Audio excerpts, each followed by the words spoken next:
Exam जब चल रहा था उसी टाइम पे ये पेपर लीक आपको पता चला कि हो रहा है, तो ये कैसे पता चला था? क्या हम सुन रहे थे कि आपको कुछ टॉयलेट पेपर पे भी कुछ क्वेश्चंस दिखे हुए थे, क्या क्या कुछ मतलब देखा? देखिए, जब ये पेपर हुआ 4 और 5 दिसंबर को, उस दौरान तो हमारा एक आंदोलन चल रहा था गांधी पार्क के बाहर। तो उस दौरान मोदी जी का भी 4 तारीख को देहरादून आना था, तो मुझे 3 तारीख को उठाकर सुधोवाला जेल के अंदर डाल दिया था। और मैं 2 दिन जेल के अंदर था, तो मैं परीक्षा के जो 2 दिन जो घटनाएं होनी थी, जो पता चल जाना था कि पेपर कहाँ कहाँ रात को क्या हो रहा है, वो हमें नहीं हो पाया। परंतु डाउट पूरा था। इसके बाद जब 7 अप्रैल को रिजल्ट निकलता है, तो उस सिलेक्टेड सूची में हम कुछ ऐसे नाम देखते हैं, वो चाहे दुबई से आए हुए पति पत्नी हो, या कोई भाई बहन हो, या कोई किसी पार्टी के पदाधिकारी हो, या कोई प्रॉपर्टी डीलर हो। इस तरह के जब हमने नाम देखे, क्योंकि छोटा प्रदेश है, हम आपस में लगभग लोगों को जानते हैं, तो उसके बाद जब ऐसी चीज़ें आई तो हमने आवाज़ उठाई कि इसमें गलत हुआ है और आप इसकी जांच करवाइए। आयोग ने इस चीज़ को नकार दिया, सिरे से नकारा कि ऐसा कुछ नहीं है, और बड़े सुचिता के साथ, बड़े पारदर्शिता के साथ परीक्षा हुई है। हमने बड़ा प्रेशर बनाए रखा और हमने चीज़ें दी। हमने कुछ पहले संदेह के आधार पर कुछ चीज़ें दी, उन्होंने उस चीज़ को नकारा और उन्होंने डायरेक्ट डीबी के लिए कॉल करवा दिया। और डीबी के लिए कॉल करवाने का मतलब है कि आप डॉक्यूमेंट वेरिफिकेशन करवा रहे, तो ज्वाइनिंग की तैयारी थी। इसी बीच हमारे पास एक स्क्रीनशॉट हाथ लगता है, जिसमें कि जिन्होंने हमें स्क्रीनशॉट दिया, उन्होंने कहा कि पेपर 4 दिन पहले बाहर आ चुका था। अगर 4 तारीख को पेपर था तो 31 को बाहर आ चुका था। और ये इसके सबूत हैं। हम कुछ 3 स्क्रीनशॉट उन्होंने दिए थे, जिसमें लगभग 35 उत्तरों की श्रृंखला लिखी हुई थी। तो जब 65 ये उत्तर सामने आ गए थे, तो उन्होंने ये भी कहा कि ये आप रखिए और इसको ना सोशल मीडिया पे डालिए, ना मीडिया में दीजिए, आप जाके आयोग के अध्यक्ष को दीजिए।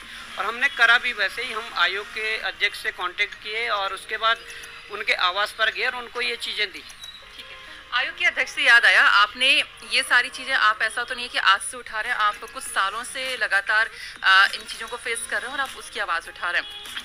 आपने जब ये आवाज़ उठाई थी तो हमने सुना था कि आपके ऊपर भी मानहानि का कुछ नोटिस आया था, जब एस राजू अध्यक्ष के लिए आपने चीज़ें हुई थी। और अब जो चीज़ें सामने आ रही हैं, तो कैसा लग रहा है? मतलब तब आप लग रहा है कि हाँ वाकई सही थे, मतलब सरकार को भी लग रहा होगा कि आप सही थे? नहीं, देखिए, हमें तो तब भी पता था कि हम सही है, क्योंकि हमने जो आवाज़ उठाई थी वो एक पूरी डॉक्यूमेंट थे हमारे पास। जो NSCIT जो एक एजेंसी है जो ऑनलाइन एग्ज़ाम यहाँ करवाती है, उसके खिलाफ हमारे पास कुछ डॉक्यूमेंट थे। वो MP के डॉक्यूमेंट थे, UP के डॉक्यूमेंट थे, तमिलनाडु की कुछ चीज़ें थी जहाँ पर इन्होंने गड़बड़ी करी थी। हमने तो उस आधार पर आवाज़ को उठाया था। पर हमारे खिलाफ विधिक नोटिस जब जारी हुआ कि आप आयोग की छवि धूमिल कर रहे हो, कंपनी जो एजेंसी है उसकी छवि धूमिल कर रहे हो, साथ में आयोग ये भी लिखता है कि सरकार की छवि धूमिल कर रहे हैं। अब सरकार का ठेका भी आयोग ने ले लिया है, ये भी एक बड़ी बात थी।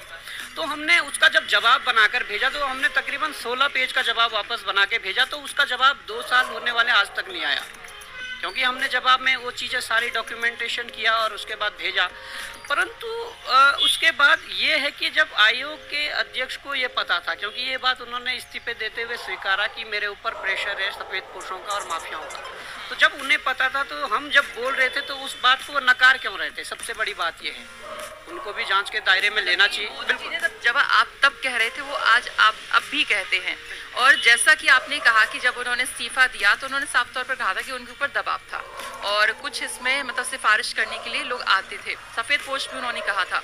और अभी तक अगर गिरफ्तारियों की बात करें तो कोई सफ़ेद पोश तो बहुत बड़ा कोई अभी तक ऐसा कोई नहीं मतलब गिरफ्त में आया है। और लेकिन आप कह रहे हैं कि अगर राज्य के मुखिया और अगर STF ऐसा नहीं करती है तो आप जो है उजागर कर देंगे। तो वाकई में आपके पास कुछ नाम हैं? देखिए, हमारे पास कुछ ऐसे नाम है जिनका डायरेक्ट संबंध सफ़ेद पोशों से है, सफ़ेद पोशों के परिवारों से है। और अगर सफ़ेद पोशों के परिवारों तक ये आग चली गई है तो डायरेक्ट इन्वॉल्वमेंट सफ़ेद पोशों का भी होगा, ये हम दावे के साथ कह सकते हैं। और वो चीज़ें हमारे पास है, वो चीज़ें हम STF को भी देने वाले हैं। STF अगर कार्रवाई करती है तो वो पता चल जाएगा, क्योंकि हम जो देंगे हमारे पास तो रहेगी वो चीज़। अगर STF नहीं करेगी तो उससे आगे और बढ़ाया जाएगा, सबके सामने रखा जाएगा, वो चीज़ें हैं। और इसमें कुछ सफ़ेद पोश ऐसे हैं जिनकी पहले इससे पूर्व की भर्तियों में जिनकी संलिप्तता देखने को मिल रही है और सुनने को मिल रही है। तो क्या उन भर्तियों की जांच नहीं होनी चाहिए? बिल्कुल होनी चाहिए। आज अगर प्रदेश के मुखिया धामी जी हैं तो इससे पूर्व भी कई लोग रहे हैं, उनके समय में, उनके कार्यकाल में भी ऐसी घटनाएं हुई है और उनकी जांच नहीं हुई है, सबसे बड़ी बात है। आज अगर धामी जी है तो कम से कम जांच हो रही है, परंतु इससे पूर्व की जो भर्तियां उन पर जांच करवाइए। हम दावे के साथ कह सकते हैं कि उनकी संलिप्तता, कई सफ़ेद पोशों की संलिप्तता उसमें आएगी और निश्चित रूप से ही उन लोगों की गिरफ्तारियां होंगी।